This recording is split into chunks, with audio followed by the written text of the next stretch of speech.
우리 최근에는 음, 열심히 사는 것과 잘 사는 것의 차이가 뭘까?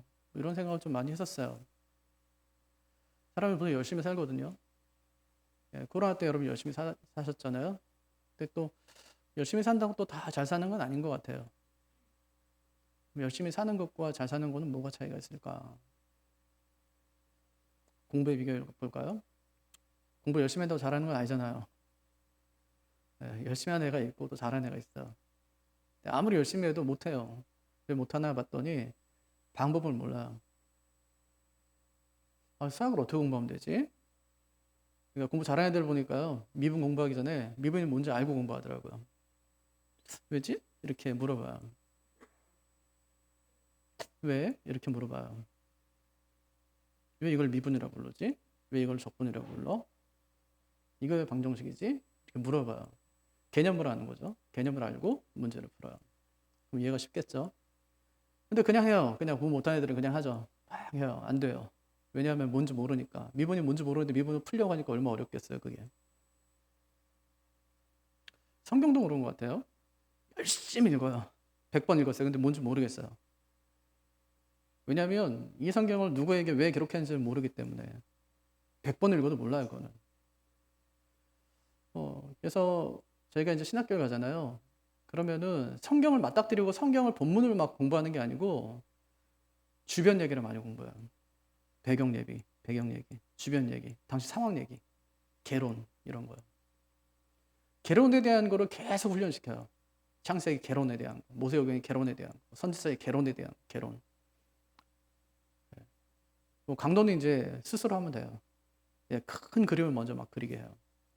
그리고 그 과정을 마치고 나면 이제 그 다음 과정 공부해서 이제 한 권씩 공부해 가는 거예요.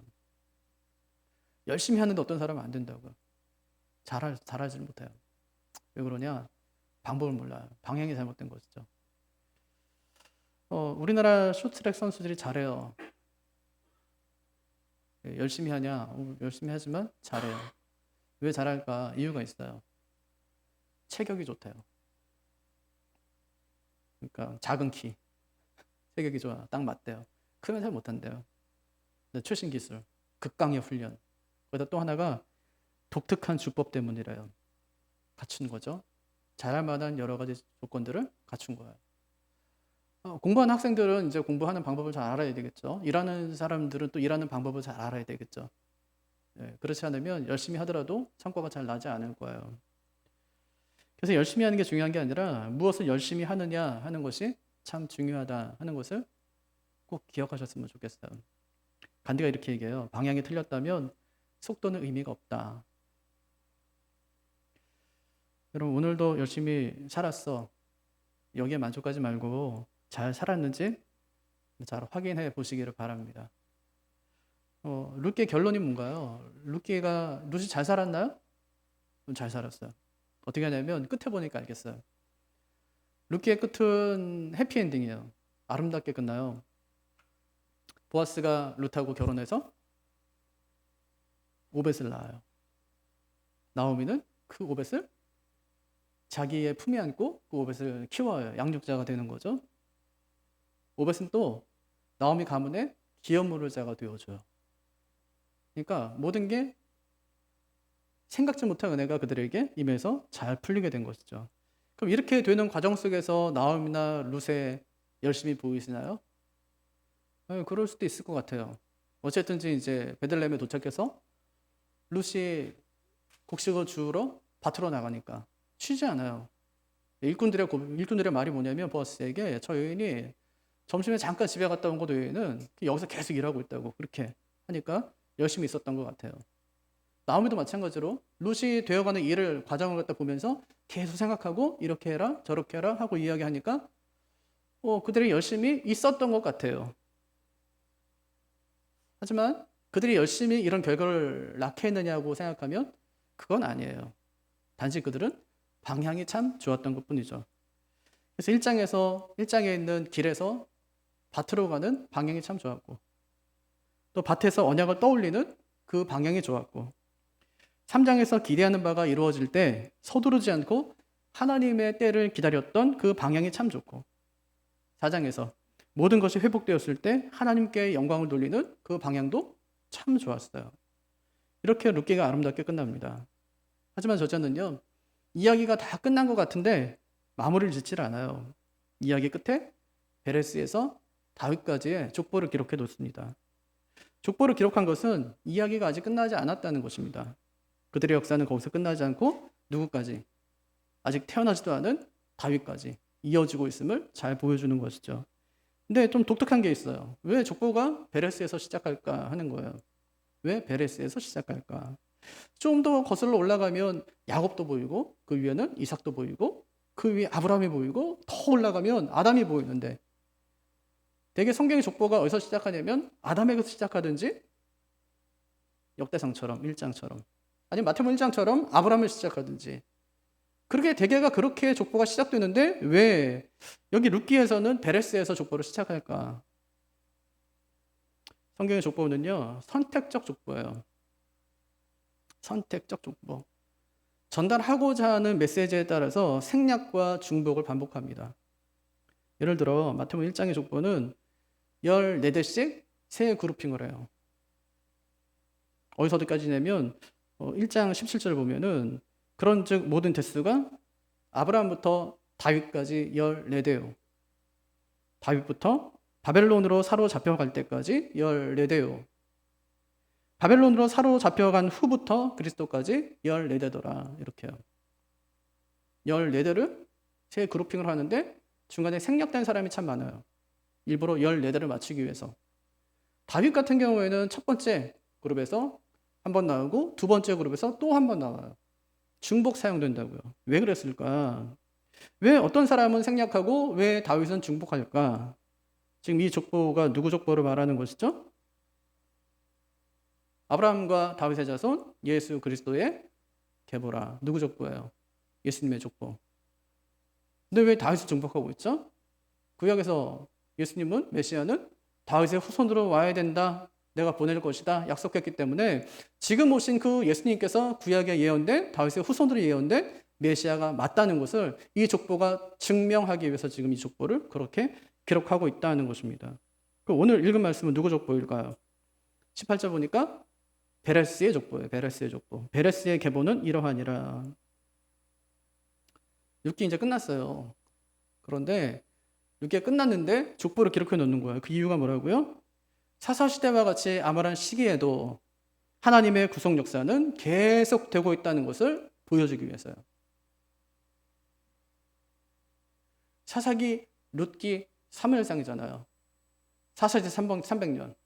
룻기는요, 사사시대 거의 말기에 이제 쓰여진 거예요. 그러면 사무엘상과 중간에서 이제 역할을 해줘야 되는 거네요. 그 중간 역할을 지금 하는 것입니다.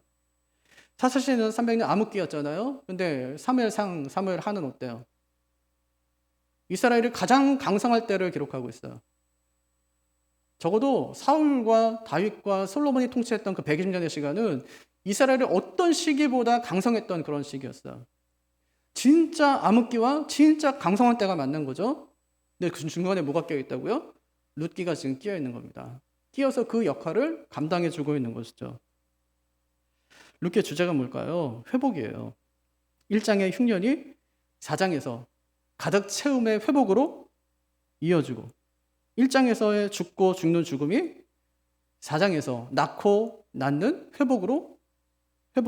생명으로 회복되고 또 1장 1절부터 4장 17절까지 오늘 읽은 그 말씀 위에 절까지 한 사람, 한 가문의 회복이 오늘 읽은 말씀 보니까 어때요? 한 민족의 회복으로 이어지고 거기서 더 나아가서 룻기의 족보는 다윗에서 끝나지만 이 족보가 마태복음 1장 1절부터 시작되는 예수님의 족보와 기가 막히게 연결되고 있다는 것을 우리가 볼 수 있습니다. 그래서 한 민족의 회복이 모든 민족의 회복으로 지금 이어지고 있다는 것을 보여주는 것이죠. 그러니까 룻기가 개인에서 한 민족에서 모든 민족으로 이어지는 인류의 구원의 역사를 우리에게 전달해주는 역할을 하고 있다는 것을 알 수 있습니다. 그렇게 본다면 오늘 읽은 룻기의 족보는 매우 중요한 내용이다. 아주 중요한 내용이다 하는 것을 알 수 있겠죠. 두 가지 이유 때문인데 첫째는 이제 암울한 사사시대는 끝났다.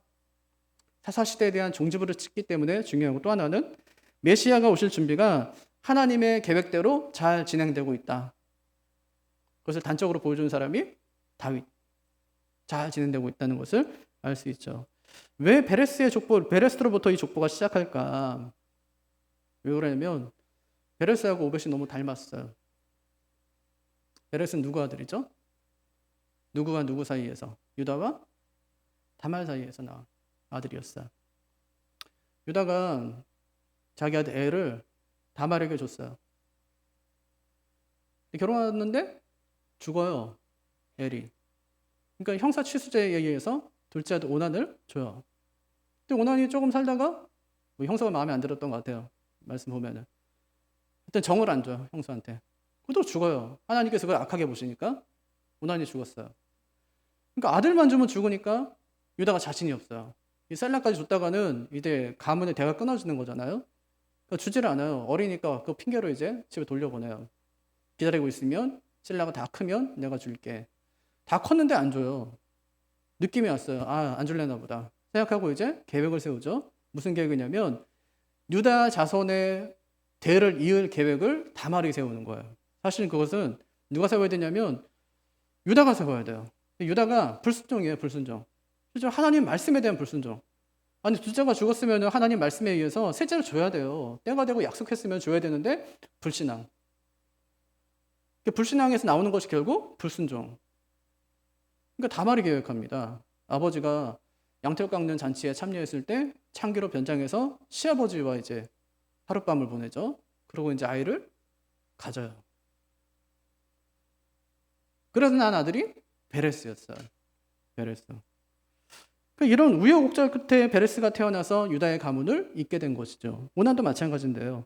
오벳도 마찬가지인데 엘리멜렉의 불신앙 때문에 남자 셋이 다 죽었습니다. 대가 끊길 위험에 처하게 된 것이죠. 그때 나오미가 베들레헴에서 들리는 소리를 듣게 돼요. 돌아오라는 거죠. 하나님께서 베들레헴에 양식을 주셨다는 소식을 듣게 되고 돌아가기로 결심해요. 두 잡을 끌고 가다가 이제 두 잡으더러 니네 그냥 각자 고향으로 돌아가서 젊은 남자 만나서 행복하게 잘 살아라. 그렇게 얘기했더니 큰 며느리 오르반으로 돌아가고 작은 며느리 룻은 어머니를 따라가겠습니다. 그렇게 얘기해요. 근데 나오미 생각에는 그건 말이 안 되는 거거든요. 왜냐하면 자기는 늙었어요. 이제 결혼해서 아들을 낳는다고 해도 룻하고 결혼시키기까지는 십수년이 걸리는 거예요. 게다가 자기 나이가 많기 때문에 아들을 낳을 그런 가능성도 없어요. 돌아가래요. 그러니까 무슨 얘기냐면 그때까지만 해도 나오미는 나를 통해서 엘리멜렉의 가문이 대를 잇지 못하면 그것은 불가능한 것이라고 생각해서 룻을 통해서 그 일이 이루어질 거라고 상상도 못했단 말이에요. 근데 지금 하나님께서 어떻게 하시냐면 나오미를 통해서가 아니라 룻을 통해서 엘리멜렉의 가문의 대를 이어가고 계시는 모습을 볼 수 있단 말이에요. 사실은 유다 같은 경우에도 셀라를 통해서 유다의 가문의 대가 이어져야 될 것 같은데 그게 아니라 유다를 통해서 유다의 가문의 대가 이어지고 그 아이가 베레스가 태어났듯이 나오미를 통해서가 아니라 룻을 통해서 오벳이 탄생하면서 지금 엘리멜렉의 가문의 그 대가 이어지고 있다는 거예요. 두 사람이 꼭 닮아 있어요. 그러면 시간 차이는 어느 정도 되냐? 1000년이에요. 1000년 전 사람이라고. 베레스는. 거기서부터 거슬러 내려와서 지금 오벳에 관한 이야기를 지금 하고 있는 겁니다. 그러니까 베레스와 오벳은요 두 가지 공통점이 있어요. 첫째는 그들은 망할 집안, 대가 끊어질 위기에 처한 집안의 대를 잇는 상속자가 돼요. 둘 다. 대가 이제 끊어질 위기에 처했을 때 베레스도 오벳도 대를 잇는 상속자가 돼요. 둘째는 다말과 룻 역시 대가 끊길 위기에 처한 집안의 대를 잇는 막중한 사명을 감당해요. 막중한 사명. 그래서 룻기의 저자가 베레스의 족보를 기록합니다. 사실 이것은 아브라함의 족보라고 하면 더 멋질 테지만 위에서부터 아브라함 이렇게 시작한 멋질 테지만 그 이름은 잠시 그냥 감춰두고 하나님께서 어떻게 유다 지파의 가문을 이어 오시는지를 보여주는 것입니다.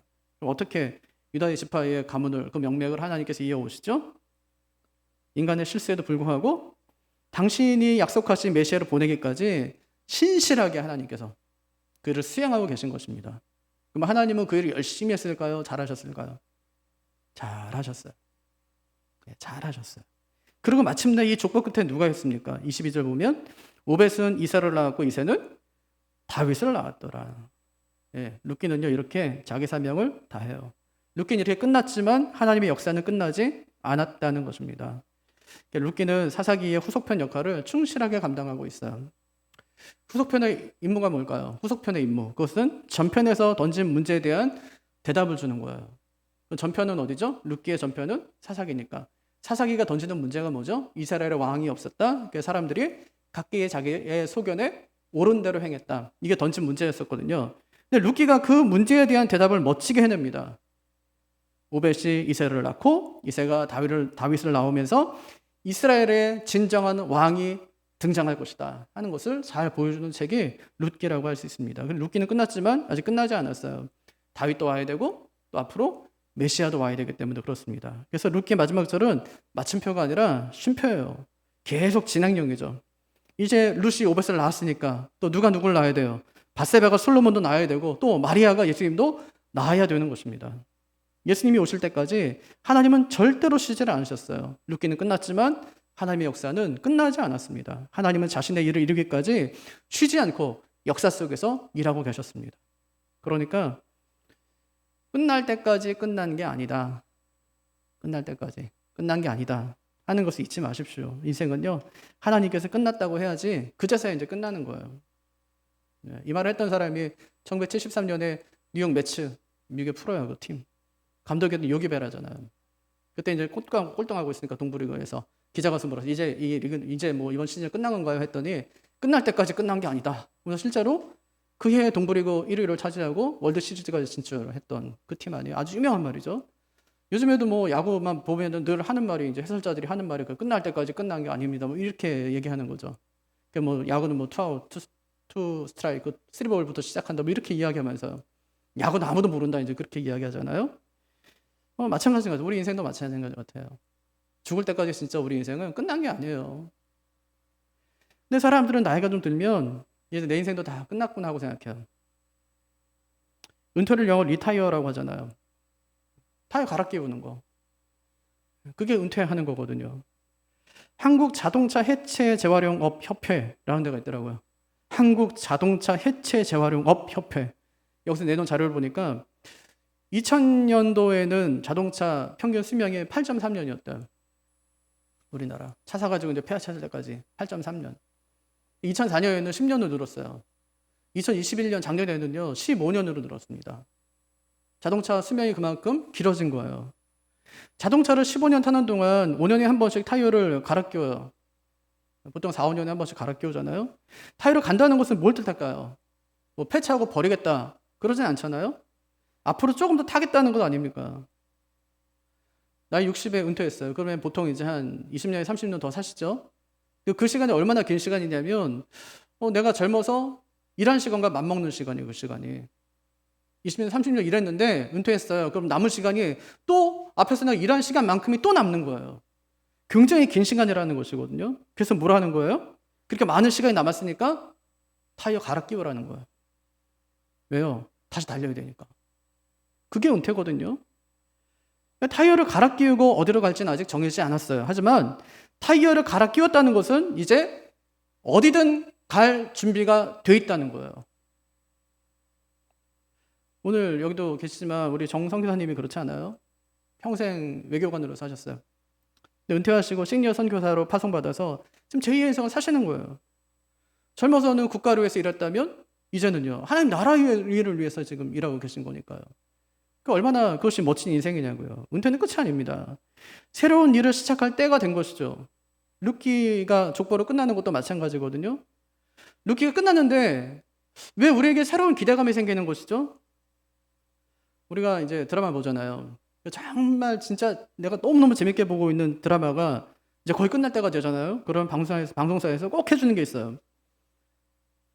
다음에 방영할 예고편을 보여주는 거야. 예고편을 보여줘요. 이 드라마 끝나가니까 마음이 아프지? 걱정하지 마. 이게 끝이 아니야. 앞으로 더 재밌는 거 해. 그걸 보여주는 거예요. 근데 룻기는 이 책을 끝내면서 다윗의 이야기를 지금 꺼내야 되는 것입니다. 이제 다윗이 나온다고? 이런 기대감을 우리로 하여금 갖게 하는 것이죠. 이거 진짜 그래요. 이제 다윗이 나오는 거예요. 그 다윗이 나와서 엄청난 일을 벌이잖아요. 10대의 왕이 돼요. 20대에 골리앗과 싸워서 이기고요. 30대에 이스라엘의 통일 왕국을 이룹니다. 40대에 성전 건축에 대한 꿈을 품어요. 50대에 큰 잘못을 범하죠. 우리아의 아내 바세바로 범하는. 60대 인구조사에 너무 힘세니까. 그리고 이제 늙어요. 70이 되었을 때에, 이제 거의 죽게 되었을 때에 솔로몬을 자신의 자기 자리 그 왕위에 앉히고 나서 하나님 품에 안겨요. 엄청난 이야기들을 지금 이제 앞으로 이제 엄청난 얘기들이 나올 겁니다. 그럼 다윗에서 그 이야기 끝날까? 그렇지 않습니다. 베레스의 족보 안에 1000년의 시간이 담긴 것처럼 다윗의 족보 안에도 1000년의 시간이 담겨 있습니다. 그의 후손으로 우리 예수님께서 오실 때까지 하나님은 다윗의 족보를 계속 써내려가기를 멈추지 않으실 것입니다. 그래서 룻기는 끝났지만 아직 끝나지는 않았어요.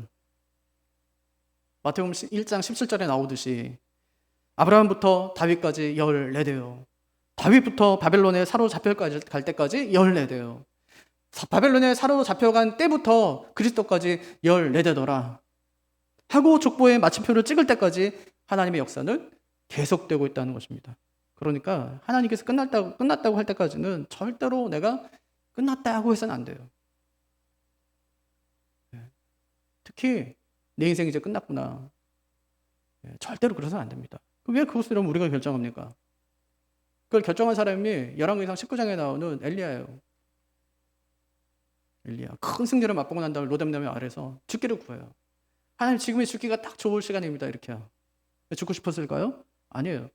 엘리야의 그 깊은 마음에는 죽고 싶지 않은 거예요. 살고 싶었어요. 죽고 싶어요. 죽여주세요. 그랬더니 하나님께서 죽여주는 게 아니라 천사를 보내요. 천사를 통해서 막 한 번은 죽일 수 있지만 죽이지 않고 어떻게 하냐면 숯불에 구운 떡과 물 한 병을 주는 거야. 먹고 힘내라는 거죠. 그때 이렇게 해서 이제 먹이니까 또 먹어요. 먹고 또 누워서 자요. 천사가 또 이렇게 해서 또 먹여요.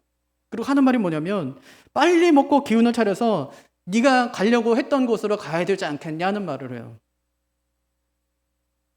계획했던 거. 죽고 싶다고 얘기했지만 계획했어요. 마음에. 죽고 싶지 않은 거예요. 죽음을 피해보고 싶은 거예요. 멀리 이세벨을 피해서 도망칠 생각을 하고 있었던 것입니다. 먹고 나서 힘 얻어가지고 이제 길을 떠나요. 40일 동안 밤낮을 걸어가지고 하나님의 산 호렙에 도착합니다. 그 동굴 안에 들어가잖아요. 동굴 안에 들어가서 하나님을 기다리는 거예요. 어떤 학자가 그래요. 그가 호렙산은 신의 산이니까 신의 산은 하나님께 율법을 십계명을 받은 산이고요. 또 하나님과 언약을 맺었던 곳이니까 중요한 자리잖아요. 근데 모세가 섰던 자리에 아마 엘리야가 섰을 것이다. 그렇게 이제 추측하는 학자들도 있어요. 하나님을 기다려요. 동굴 안에서. 하나님께서 그에게 나타나십니다. 그럼 물으세요. 네가 왜 여기 있느냐 하고 물으세요. 그랬더니 그가 대답하는 것이 뭐냐면 주를 향한 열심히 유별나서 나만 하나님 말씀을 지켰고 그래서 혼자 남았는데 이세벨이 죽이려고 해서 내가 여기 숨었나이다. 이렇게 대답해요.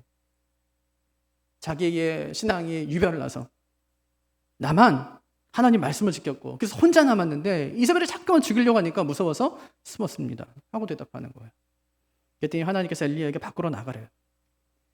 그러더니 갑자기 엄청나게 강한 아주 크고 강한 바람을 불게 하세요. 그 바람 때문에 산이 쪼개지고요. 바위가 부서져요.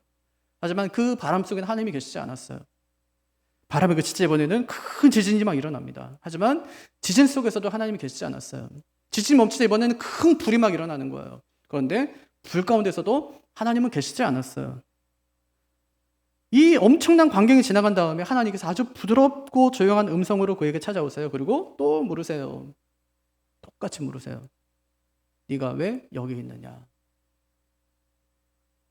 엘리야가 대답했어요. 하나님을 향한 열심이 너무 유별나서 나만 말씀을 지켰고 나 혼자 남았는데 이세벨은 나를 죽이려고 해서 내가 여기 숨었나이다. 똑같이 대답해요. 그랬더니 하나님께서 그에게 사명을 맡기세요. 하사엘에게 기름을 부어 아람의 왕이 되게 하고 예후에게 기름을 부어 이스라엘의 왕이 되게 하고 엘리사에게 기름을 부어 네 뒤를 잇게 해라. 선지자가 되게 해라. 그리고 하나님께서 한마디 더 하세요. 너는 혼자가 아니야. 바알에게 무릎 꿇지 않은 7,000명을 내가 남겨두었다. 그렇게 말씀하세요. 왕들이 죽었습니까? 하사엘에게 기름을 부어 아람의 왕이 되게 하라는데요. 예후에게 기름을 부어 이스라엘 왕이 되게 하라는데요. 왕들이 죽었나요? 아니요. 어차피 죽는다고 했으니까 그 일은 하고 죽어. 그런 것일까요? 그것도 아니었어요.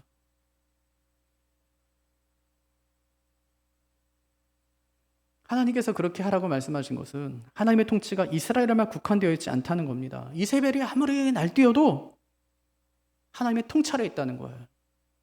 그러니 걱정하지 말라는 거죠.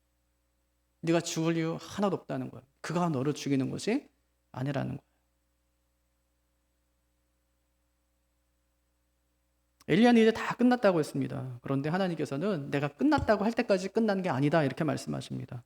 룻기처럼 그의 사역은 여기서 끝나지만 하나님의 역사는 계속 되고 있음을 잘 보여주는 것이죠. 이것이 성경의 가르침입니다.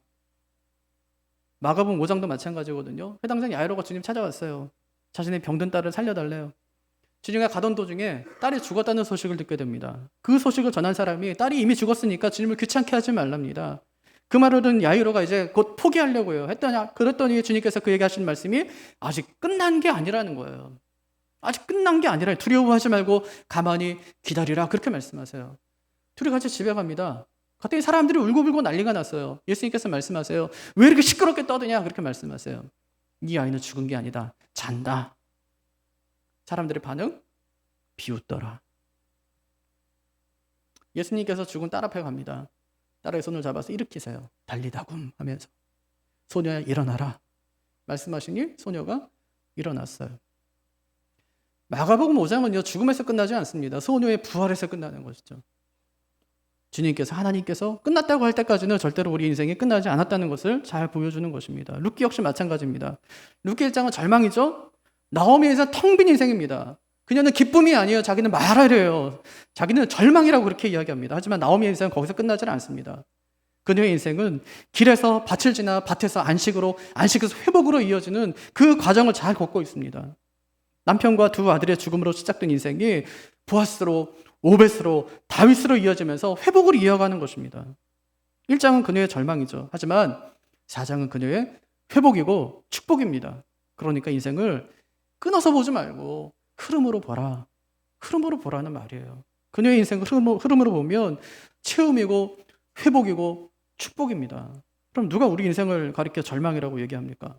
누가 우리에게 넌 이제 끝장났어 그렇게 이야기합니까? 출애굽기도요 1장에 보면 노예로 시작해요. 40장은요 하나님이 영광으로 끝나요. 창세기 1장이요 죄짓고 에덴 동산에 쫓겨나는 것으로 시작해요. 4장은요 그 백성 다시 하나님의 나라로 불러 모으는 것으로 끝나는 거예요. 누가 우리 인생을 가리켜서 너 이제 끝장났다. 너 이제 다 끝난 거야. 넌 이제 절망이야. 누가 우리에게 그렇게 이야기할 수 있겠습니까? 이것이 룻기가 가르쳐주는 인생을 바라보는 신앙의 시각입니다. 우리 인생은요 절대로 끝날 때까지 끝난 것이 아닙니다. 인생은 절대 끊어서 보면 안 돼요. 그건 절망이니까. 되게 사람이 어디서 끊어서 보냐면 절망스러울 때 끊어서 보거든요. 아플 때. 암이에요. 끊어서 보는 거야. 아 죽었구나 이제. 다음을 보질 못해요. 안 봐요. 다음을. 아 죽는구나. 끝났구나 이제. 아프구나 괴롭구나가 아니라 죽는구나. 나았구나. 회복됐구나. 이제 영생이구나. 살려달라고 기도했어요. 죽었어요. 영원히 사는 거죠. 아파요. 고쳐달라고 기도했어요. 안 고쳐졌어요. 죽었어요. 영원히 고쳐진 거죠.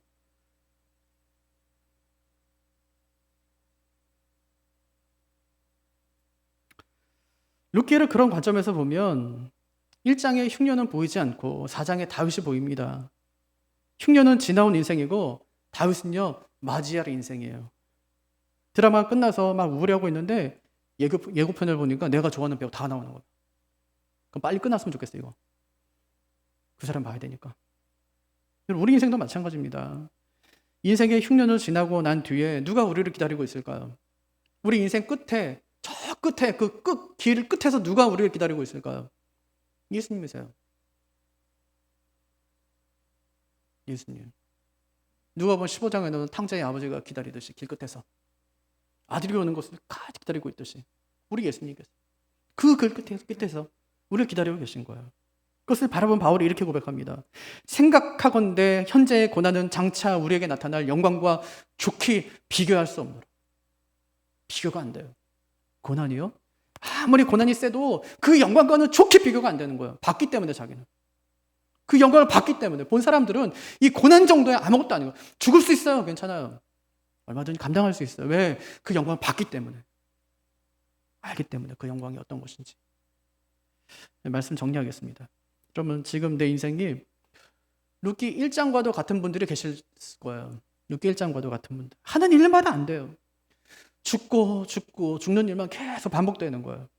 그런 분들이 해야 될 일은 돌아오라는 하나님의 음성을 듣는 것입니다. 그때 해야 할 일이 회개하고 돌아보는 것입니다. 어쩌면 내 인생이 룻기 2장과도 같은 분들이 계실 거예요. 하나님의 말씀을 듣고 돌아오긴 했는데 나를 반겨주는 사람이 한 사람도 없어요. 앞으로 어떻게 해야 될지도 몰라요. 그런 분들이 해야 될 것이 기도입니다. 기도하는 거예요. 잠잠히 기도하면서 하나님의 때를 기다리는 것입니다. 어쩌면 내 인생이 룻기 3장과도 같은 분들이 계실 거예요. 드디어 소망하는 일들이 다 이루어진 거예요. 기업 물을 자를 만났고 인생의 꼬인 문제들이 이제 해결될 그 방법들이 다 생긴 것입니다. 그런 분들이 해야 될 게 뭐냐? 겸손하는 거예요. 이제 이것만 하면 되겠구나 하고 기대하고 있을 때 그때 해야 될 것이 뭐냐면 겸손하는 것입니다. 성급하게 행동하지 말고 하나님의 처분을 기다리는 것입니다. 어쩌면 내 인생이 룻기 4장과도 같은 분들이 계실 겁니다. 하나님이 정말 상상하지 못한 축복을 베푸신 겁니다. 감당할 수 없는 큰 은혜를 입었습니다. 그런 분들이 해야 될 것이 뭐냐? 하나님을 찬송하는 것입니다. 하나님께 영광 돌리는 것입니다. 감사하는 것입니다. 중요한 것은 지금 내 인생에 1장에 있든지 2장에 있든지 그것이 중요한 것이 아닙니다. 결국 내 인생은 4장에서 마칠 것이고 결국 승리의 노래를 부르게 될 것이라는 것을 기억하는 것, 그것이 중요한 것입니다. 그러니까 하나님이 끝났다고 하지도 않았는데 내가 미리 끝났다고 그렇게 하지 마시기를 바랍니다. 룻기는 4장까지 있어요. 내 인생도 4장까지 있다고요. 그 4장은 하나님이 끝났다고 하는 순간입니다. 그때까지 룻을 자신의 날개 아래 부어진 거 하나님께서 우리 동일하게 보호해 주시기를 바랍니다.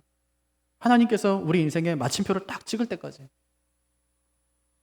하나님께서 내게 맡기는 그 사명 잘 감당하며 살아가는 우리가 되기를 주님의 이름으로 축복합니다.